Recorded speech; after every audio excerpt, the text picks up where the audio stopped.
आप लोग को मेरे YouTube चैनल में फिर से एक बार स्वागत है। और यह मैट्रिक्स का लास्ट वीडियो है जिसमें हम लोग लास्ट टॉपिक पे हम लोग बात करेंगे। तो हम लोग चलते हैं किन टॉपिक पर आज हम लोग डिस्कस करना है। सबसे पहले हम लोग को एप्लीकेशन सीखना है। तो एप्लीकेशन किसका सीखना है? तो एप्लीकेशन ऑफ मैट्रिसेस।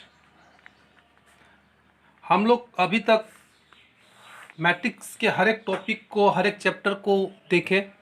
अब उस मैट्रिक्स का यूज हम लोग किस तरह का करते हैं उसका यूजेस देखेंगे, यानी कि उसका एप्लीकेशन, जिसको हम लोग कह सकते हैं वर्ड प्रॉब्लम। ठीक है। और एप्लीकेशन के बाद इसी वीडियो में हम लोग homogeneous system of linear equation के बारे में बात करेंगे। किसका? तो homogeneous system of linear equation. इसके जस्ट पहले वाला वीडियो में हम लोग non homogeneous system of linear equation देखे थे। उससे रिलेटेड जो प्रॉब्लम था उसको सॉल्व किए थे। आज हम लोग को होमोजीनियस देखना है, और यह होमोजीनियस क्लास 12 के साथ साथ बीएससी के लिए भी बहुत इंपॉर्टेंट है और कंपटीशन के लिए भी। तो होमोजीनियस में हम लोग को दो तरह का सॉल्यूशन पढ़ना है। एक ट्रिवियल सॉल्यूशन देखना है। यहाँ पे बहुत स्टूडेंट को लग रहा था कि ट्रिवियल सॉल्यूशन क्या है, एक नया वर्ड सुनने को मिलता है, लेकिन नहीं, जीरो सॉल्यूशन दूसरा नाम हम लोग अगर जानते हैं तो बहुत आसान है। इसको हम लोग जीरो सॉल्यूशन के नाम से भी जानते हैं। ठीक है, जिसमें सभी एक्स वाई जेड का वैल्यू जीरो आता है। दूसरा सॉल्यूशन होता है non trivial solution. Non trivial solution यानी कि नॉन जीरो सॉल्यूशन, इसको क्या बोलते हैं? Non zero solution. और इसको हम लोग मेनी सॉल्यूशन भी कह सकते हैं, या इनफाइनाइट सॉल्यूशन। यानी कि यहाँ पे होमोजीनियस पे हम लोग दो टाइप के सॉल्यूशन पे चर्चा करेंगे, ट्रिवियल सॉल्यूशन और नॉन ट्रिवियल सॉल्यूशन।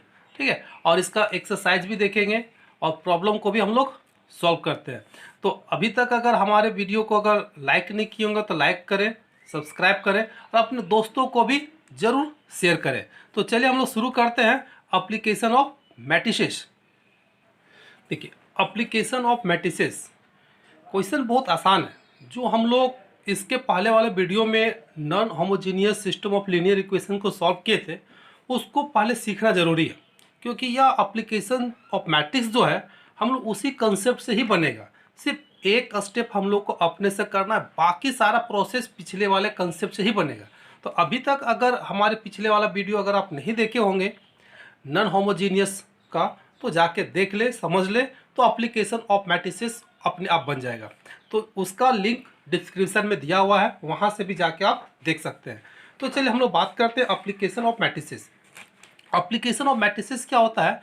जो हम लोग सिस्टम ऑफ लीनियर इक्वेशन देखे थे उसी को क्या करता है, यहाँ पे वर्ड में लिखा हुआ रहता है, उसको क्या करना है, लीनियर इक्वेशन में कन्वर्ट करना रहता है। इसको पहले पढ़ना है, समझना है। इसमें दो पॉइंट को दिमाग में रखने की ज़रूरत है, क्योंकि वर्ड प्रॉब्लम होता है, बहुत सारा स्टूडेंट को थोड़ा समझने में प्रॉब्लम करता है। तो इस क्वेश्चन को बारीकी से पढ़ना है। एक बार में नहीं समझ में आ रहा तो दो बार, तीन बार इसको पढ़ना है, पॉइंट को नोट आउट करना है। पढ़ने के साथ साथ क्या करना है, इनके सारे पॉइंट को रफ में नोट आउट करना है, और वहाँ से हम लोग इक्वेशन क्रिएट करेंगे। चलिए देखते हैं क्वेश्चन क्या कहता है। कहता है कि the cost of 4 kg union. यहाँ पे देखिए, पहला 4 kg यूनियन है, 3 kg व्हीट है और 2 kg राइस है, जिसका कीमत है इस 60 रुपया। यानी क्वेश्चन कर रहा है कि 4 kg यूनियन, 3 kg व्हीट और 2 kg राइस का कीमत है 60 रुपया। फिर आगे बढ़ते हैं, एक पॉइंट यहाँ मिल गया, the cost of 2 kg union, 4 kg wheat and 6 kg rice का प्राइस है 90 rupees, and the cost of 6 kg wheat, 3 kg rice is 70 रुपया। इसका कितना प्राइस है? 70। तो कहता है find the cost of each पर केजी ऑफ मैट्रिक्स। यानी प्रत्येक का, ओनियन का 1 kg का क्या रेट होगा, व्हीट 1 kg का क्या रेट होगा और राइस का 1 kg का क्या रेट होगा। यानी तीनों का पर केजी के हिसाब से हमको रेट निकालना है। किसका यूज करना है? मैट्रिक्स मेथड का। इसको हम लोग जनरल मेथड से भी निकाल सकते हैं, लेकिन उससे हमको नहीं निकालना, हमको यूज करना है मैट्रिक्स मेथड से। तो सबसे पहले हम लोग क्या करेंगे, हम लोग इसको मान लेंगे कि चलिए हम लोग मान लेते हैं कि लेट पर केजी कॉस्ट ऑफ पर केजी यूनियन, पर केजी ऑफ ओनियन कितना मान लिए, x रुपया। और इसी तरह से cost per KG of wheat को ले लेते हैं, इसको हम लोग y रुपया मान लिए। एंड कॉस्ट ऑफ पर केजी किसका, राइस का, z रुपीज़। ठीक है, तीनों का रेट हम लोग x y z मान लिए। अब x y z का अगर वैल्यू निकल जाएगा तो मेरा काम क्लियर हो जाएगा। अब यहाँ से ये जो क्वेश्चन दिया हुआ है इससे क्या करना है, यहाँ पे इक्वेशन बनाना है अकॉर्डिंग टू क्वेश्चन।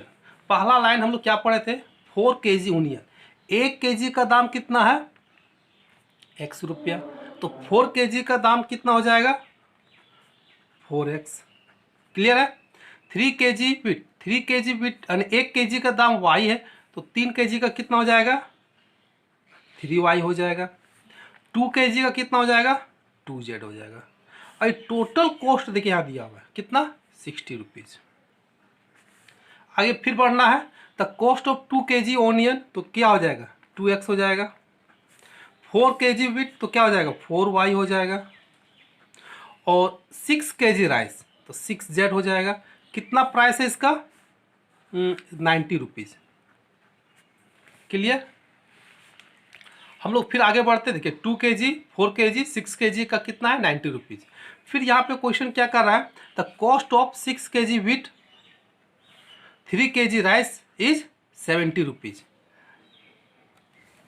चलिए यहाँ पे दिया है कि the cost of 6 kg onion, यहाँ पे क्वेश्चन में थोड़ा सा मिस्टेक था। And 2 kg wheat and 3 kg rice, तो 1 kg ओनियन का दाम कितना है, x रुपया, तो यहाँ कितना है, 6 kg है, तो हो जाएगा आपका 6x। यहाँ पे 2 kg वीट, तो यहाँ पे हो जाएगा आपका 2y। और फिर कितना, 3 kg, यहाँ हो जाएगा 3z। टोटल कितना प्राइस है, 70 रुपीज़। देखिए 70 रुपीज़ है, तो यहाँ हो जाएगा 70। हम लोग जो non homogeneous system of linear equation में पढ़े थे वह इस टाइप का क्वेश्चन दिया हुआ रहता था। यहाँ अप्लीकेशन ऑफ मैट्रिसेस में क्या है, इस तरह से वर्ड प्रॉब्लम होगा, इसको पढ़ना है, समझना है और इस तरह से लीनियर इक्वेशन में कन्वर्ट करना है। अब जब लीनियर इक्वेशन बन गया तो यह इसके बाद वो सारा प्रोसेस वही होता है जो हम लोग non homogeneous system of linear equation को सॉल्व करते हैं, यानी कि वीडियो नंबर 10 का सारा प्रोसेस इसमें लागू हो जाएगा। तो हम लोग इसको सॉल्व कर लेते हैं। यहाँ से हम लोग मैट्रिक्स ए निकालते थे, मैट्रिक्स ए कितना निकल जाएगा, देखिए 4 3 2 2 4 6 6 2 3, जिसको हम लोग कोएफिशिएंट मैट्रिक्स कहते हैं। एक्स निकलेगा, एक्स का मैट्रिक्स क्या होगा, एक्स वाई जेड। एंड एक मैट्रिक्स बनता था बी, बी मैट्रिक्स क्या हो जाएगा, 60 90 एंड 70। यह सिस्टम ऑफ होमोजीनियस है कि नॉन होमोजीनियस है, नॉन होमोजीनियस है। क्यों, क्योंकि बी का वैल्यू नॉन जीरो है। देखिए RHS क्या है, नॉन जीरो है, तो यह नॉन होमोजीनियस है, तो यह कंसेप्ट किसका लगेगा, नॉन होमोजीनियस का लगेगा। अब हम लोग यहाँ पे क्या करेंगे, डिटर्मिनेंट ए निकालते हैं। उससे पहले इक्वेशन 1 को मैट्रिक्स फॉर्म में लिखेंगे, तो ए एक्स इक्वल टू क्या होता था, बी, इसको हम लोग इक्वेशन 2 मानते थे। अब हम लोग डिटर्मिनेंट ए निकालेंगे। अब ए का डिटर्मिनेंट निकालते हैं, तो यहाँ पे 4 3 2 2 4 6 6 2 3। अब इसका डिटर्मिनेंट वैल्यू निकालते हो कैलकुलेट करके, तो आपका निकलेगा 50। ठीक है, हम लोग इसका वैल्यू निकालने के लिए तो जानते हैं जो नॉट इक्वल टू जीरो है। तो जब डिटर्मिनेंट ए का value not equal to zero है, इसका मतलब इन्वर्स फंक्शन क्या करेगा, यहाँ पर भी एग्जिस्ट करेगा। जब इन्वर्स फंक्शन एग्जिस्ट करेगा तो this implies X equal to कौन सा फॉर्मूला लगाएंगे, ए इन्वर्स इंटू बी, ये फार्मूला का यूज़ करेंगे। अब हमको निकालना है यहाँ पे क्या, इन्वर्स, यानी कि ए का इन्वर्स। तो ए का इन्वर्स का फार्मूला हम लोग याद किए हुए हैं, 1 bye determinant A into adjoint matrix A. तो हम लोग अब निकालना है एडजॉइंट मैट्रिक्स ए का। तो यहाँ जो मैट्रिक्स ए दिया हुआ है, हम लोग बहुत बार एक एडजॉइंट मैट्रिक्स का चैप्टर ही पढ़े हैं। तो ए का एडजॉइंट मैट्रिक्स निकल जाएगा, यानी कि प्रत्येक एलिमेंट का क्या निकालना है, कोफैक्टर निकालना है। तो हम लोग इसका एडजॉइंट मैट्रिक्स निकालते हैं।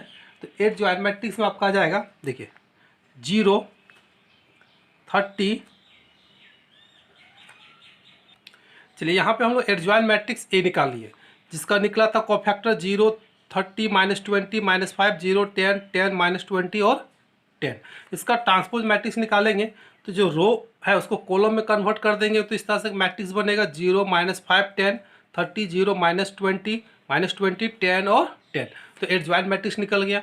अब एडजॉइंट मैट्रिक्स भी निकल गया, डिटरमिनेंट भी निकल गया, तो यहाँ से इन्वर्स निकल जाएगा। तो चलिए हम लोग इन्वर्स निकालते। चलिए इन्वर्स मैट्रिक्स, यहाँ पे डिटरमिनेंट का वैल्यू 50, एडजॉइंट मैट्रिक्स यहाँ बैठा दिए, तो ए इन्वर्स निकल गया। अब क्या करना है, हम लोग के पास इक्वेशन था x = ए इनवर्स बी। तो x का वैल्यू क्या होता है, एक्स वाई जेड।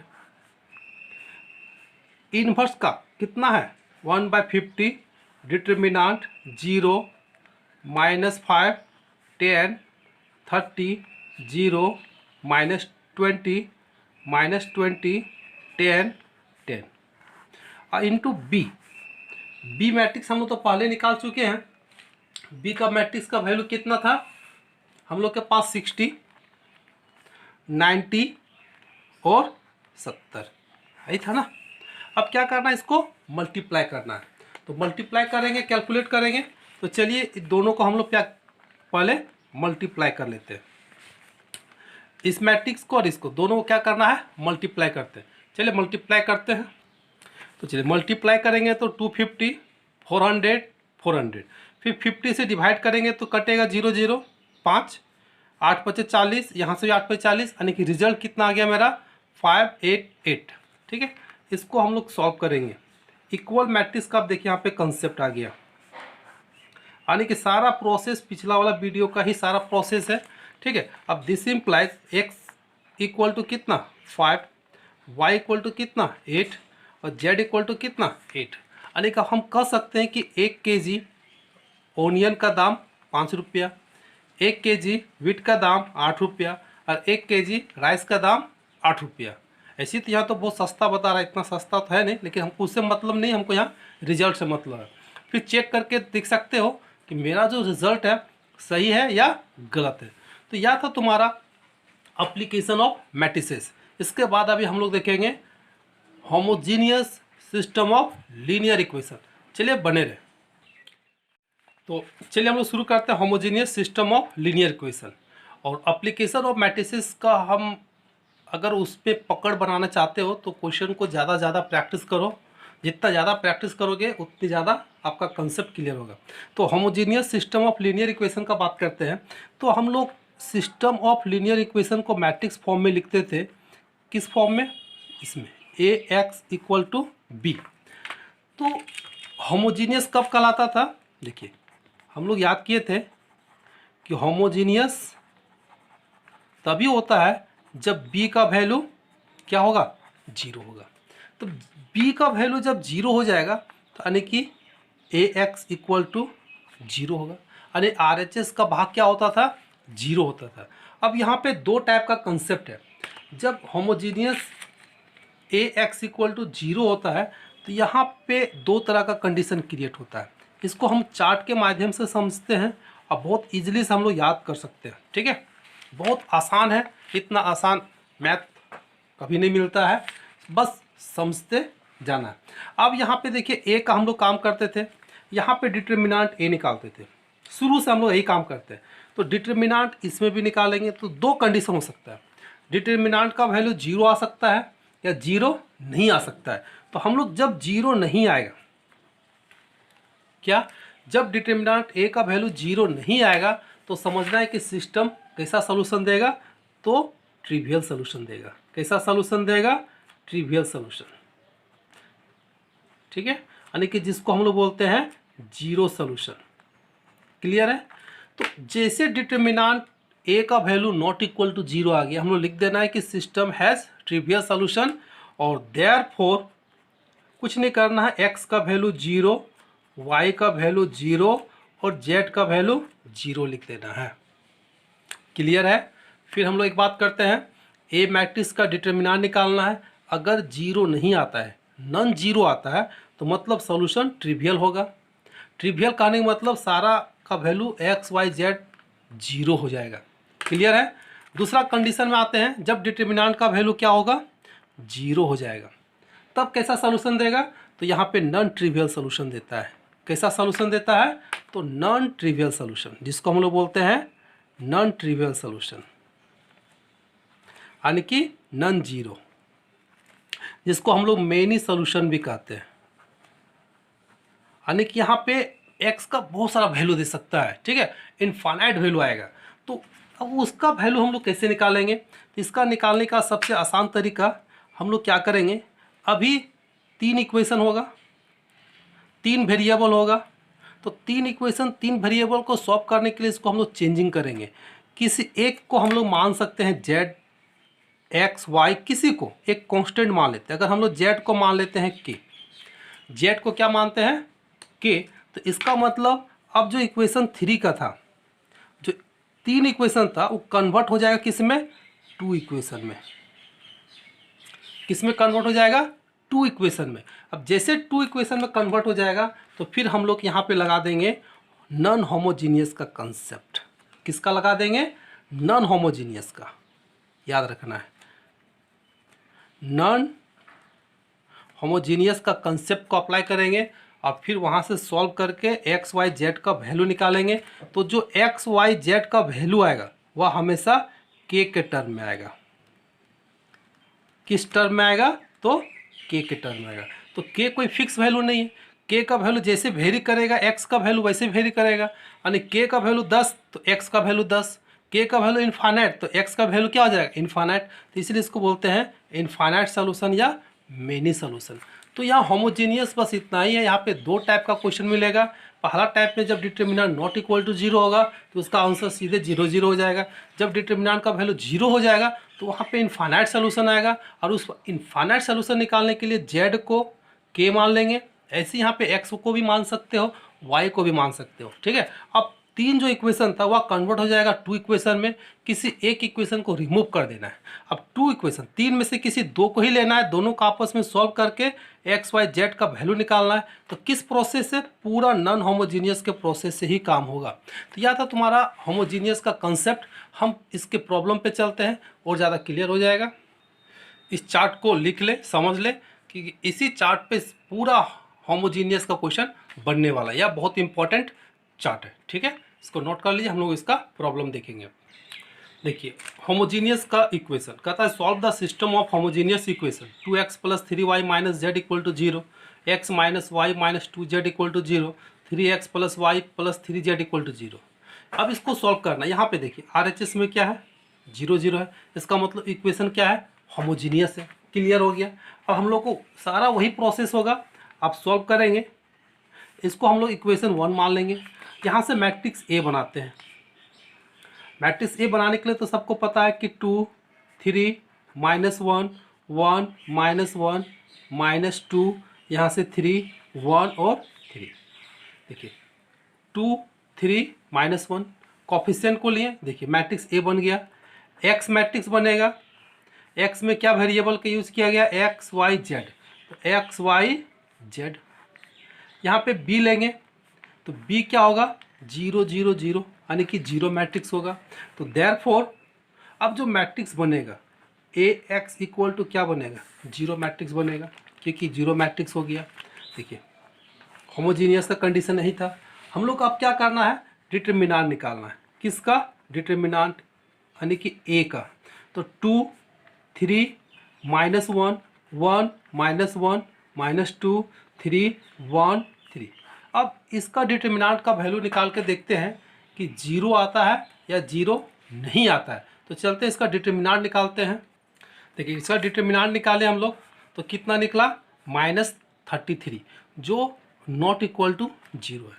देयरफॉर यानी कि डिटर्मिनेंट ऑफ ए कितना हो गया, नॉट इक्वल टू 0।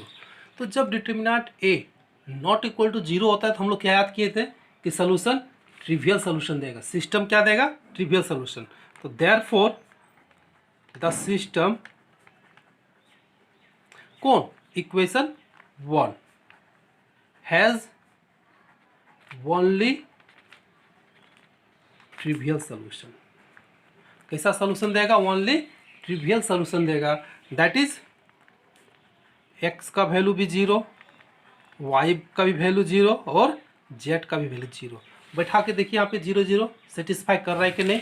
तो इसका answer x y z all are 0। आसान था। अब हम लोग सेकेंड टाइप का क्वेश्चन देखते हैं। ये देखिए पहला टाइप का क्वेश्चन था और इसको हम लोग टाइप 1 कर सकते हैं जब determinant a not equal to 0। अब हम लोग देखेंगे टाइप 2। ठीक है, type 2 when determinant a equal to 0। तो आते हैं इसका क्वेश्चन लिखते हैं। चलिए हम लोग देखते हैं जब डिटर्मिनेंट a का वैल्यू 0 होता है। कहता है so that the homogeneous system of equation. देखिए होमोजीनियस इक्वेशन है क्योंकि RHS all are 0 has a non trivial solution. Prove करना है कि यह जो सिस्टम है होमोजीनियस वह नॉन ट्रिवियल सोल्यूशन रखता है and also find the solution. और इसका सोल्यूशन क्या होगा उसको निकालना है। तो सबसे पहले हम लोग इसको मान लेंगे इक्वेशन 1। सोल्यूशन ए डिटर्मिनेंट निकालेंगे। सबको पता है कि 1 - 2 1 होगा, 1 - 2 1 होगा, यहाँ 1 1 -1 होगा, 1 1 -1 होगा, 3 6 -5 होगा, 3 6 -5 होगा। x का वैल्यू तो एक्स वाई जेड का यूज़ किया गया है, x y Z.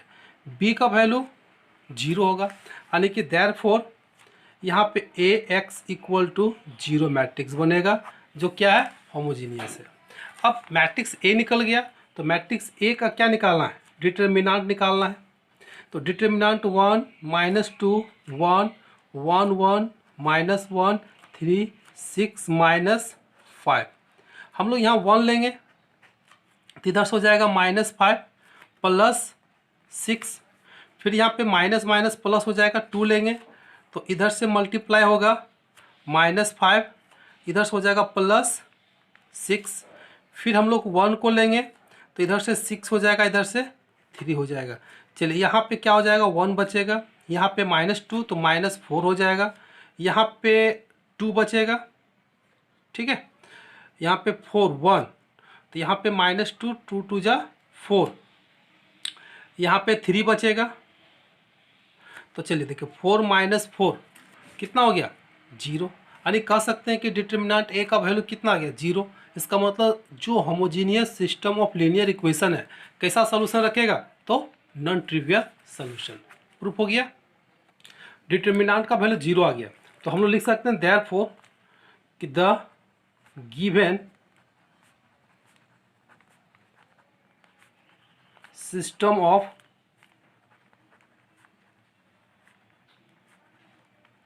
homogeneous linear equation has non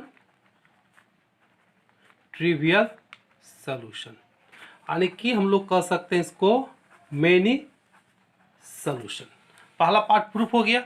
अब सेकंड पार्ट कहता है कि इसका सोल्यूशन निकालना है। तो हम पहले भी बताए थे कि सोल्यूशन निकालने का क्या कंसेप्ट था? इक्वेशन 3 है उसको 2 में कन्वर्ट करना है। तो हम लोग मान लेंगे, क्या मान लेते हैं कि z इक्वल टू के मान लिए, z इक्वल टू के। तो देयरफॉर इक्वेशन 1। अब इक्वेशन 1 में हम लोग बैठाएंगे z का वैल्यू कितना? के। अब 3 इक्वेशन वहाँ पे है। कितना इक्वेशन है? 3 इक्वेशन है। 3 इक्वेशन में किसी भी 2 इक्वेशन में हम लोग क्या करेंगे? वहाँ पे z का वैल्यू के को बैठा देना है। तो बैठाने पे मेरा इक्वेशन बनेगा x - 2y माइनस यानी कि plus z equal to 0 and x plus y minus z equal to 0। देखिए 2 को ही हम लोग यूज़ किए, तीसरा को नहीं लेना है। अब यहाँ पे z का वैल्यू क्या करना है? k बैठा देना है। तो x - 2y, z को उधर ले जाएंगे तो क्या हो जाएगा? -k।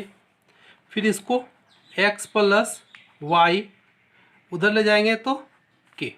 देखिए एक इक्वेशन बना, कितना? 2 इक्वेशन का। अभी मेरे पास 3 इक्वेशन था, 3 इक्वेशन से कितने में कन्वर्ट हो गया? 2 में। देखिए यहाँ पे 3 इक्वेशन है। अब 3 इक्वेशन में जो जेड का वैल्यू के है, ये 3 में से किसी 2 में ही बैठाना है, ठीक है। चाहे दोनों में बैठाओ चाहे दोनों में बैठाओ। तो हम लोग फर्स्ट 2 में बैठा दिए, जेड का वैल्यू कितना के, तो एक 2 लीनियर इक्वेशन का एक सिस्टम बनेगा। अब इसको हम लोग सॉल्व करना है। अब इसका बात हम लोग आएंगे x minus 2y equal to minus k x plus y equal to k. अब देखिए तो आर एच एस 0 है नहीं है, यानी क्या सिस्टम क्या हो गया, नॉन होमोजीनियस हो गया। किस में कन्वर्ट हो गया, नॉन होमोजीनियस में। अब यहाँ पे कंसेप्ट भी अप्लाई करेंगे किसका, तो नॉन होमोजीनियस का। फिर अब यहाँ से हम लोग ए निकालेंगे। ए का वैल्यू कितना 1 माइनस 2 1 1, एक्स का वैल्यू एक्स वाई एन। अब यहाँ पे बी का वैल्यू कितना हो जाएगा, देखिए माइनस के एन के। अब चलिए डिटरमिनेंट निकालते हैं ए का, तो 1 माइनस 2 1 1। तो देयरफॉर यहाँ थोड़ा लिख देते हैं ए एक्स इक्वल टू क्या हो जाएगा बी। क्लियर है। अब इसका डिटरमिनेंट वैल्यू निकालो, 1 प्लस 2 कितना हो गया 3, जो नॉट इक्वल टू क्या होगा 0। तो देयरफॉर जब डिटरमिनेंट का वैल्यू नॉट इक्वल टू 0 हो गया, इसका मतलब इन्वर्स क्या करेगा, एग्जिस्ट करेगा। तो देयरफॉर एग्जिस्ट करेगा तो एक्स इक्वल टू हम लोग क्या लिखते हैं ए इनवर्स बी। और हमको क्या निकालना है ए इनवर्स, तो चलिए ए इनवर्स निकालते हैं। 1 by determinant A into adjoint matrix A. तो यहाँ पे एडजॉइंट मैट्रिक्स ए निकालना है, डिटरमिनेंट निकालना है। डिटरमिनेंट तो हम लोग को पता है कितना है 3। अब एडजॉइंट मैट्रिक्स तो यहाँ 2 ऑर्डर का है, ये तो इजी से निकल जाएगा। तो इसका एडजॉइंट मैट्रिक्स हम लोग को निकालना है, तो कितना निकल जाएगा 1 2 माइनस 1 1, ठीक है। अब देयरफॉर हम लोग को पता है x equal to A inverse b। तो x का वैल्यू है एक्स वाई, ए इनवर्स का वैल्यू हम लोग को निकाल चुके हैं कितना 1 2 माइनस 1 1। b का वैल्यू कितना है माइनस के। अब इस पूरे को मल्टीप्लाई करेंगे, तो पूरा को जब मल्टीप्लाई करोगे तो मेरे पास रिजल्ट आ जाता है k/3 माइनस k/3। तो देखिए x y equal to k/3 minus k/3। Equal matrix के कंसेप्ट से x का वैल्यू कितना हो गया k/3, y का वैल्यू कितना हो गया माइनस k/3, ठीक है। एंड z का वैल्यू हम लोग के पास पहले से था k। तो यह जो सॉल्यूशन निकला कोई फिक्स सॉल्यूशन है नहीं है, क्योंकि यहाँ पे k पे डिपेंड कर रहा है। k का वैल्यू 1 बैठाएंगे तो 1/3 होगा, 2 बैठाएंगे तो 2/3 होगा। यहाँ पे बहुत सारा सॉल्यूशन है, तो इसी को नॉन ट्रिवियल मेनी सॉल्यूशन और या इनफाइनाइट सॉल्यूशन कहते हैं। तो सॉल्यूशन अगर हम लोग लिखना चाहेंगे तो क्या लिख सकते हैं, x equal to k/3, y equal to minus k/3 and z equal to k। क्या हो गया या मेनी सॉल्यूशन, इसको बोलते हैं non trivial solution, non trivial solution, ठीक है। तो मैट्रिक्स यहाँ पे ख़त्म होता है। तो यह वीडियो आप लोग को कैसा लगा, अगर अच्छा लगा हो तो कमेंट जरूर करें और दोस्तों को भी शेयर जरूर करें। इसके बाद हम लोग फिर मिलेंगे नए टॉपिक नए चैप्टर के साथ, यानी कि अब हम लोग कैलकुलस शुरू करेंगे नेक्स्ट वीडियो में। तो आज इतना ही रहने दीजिए, तब तक के लिए बाय, धन्यवाद।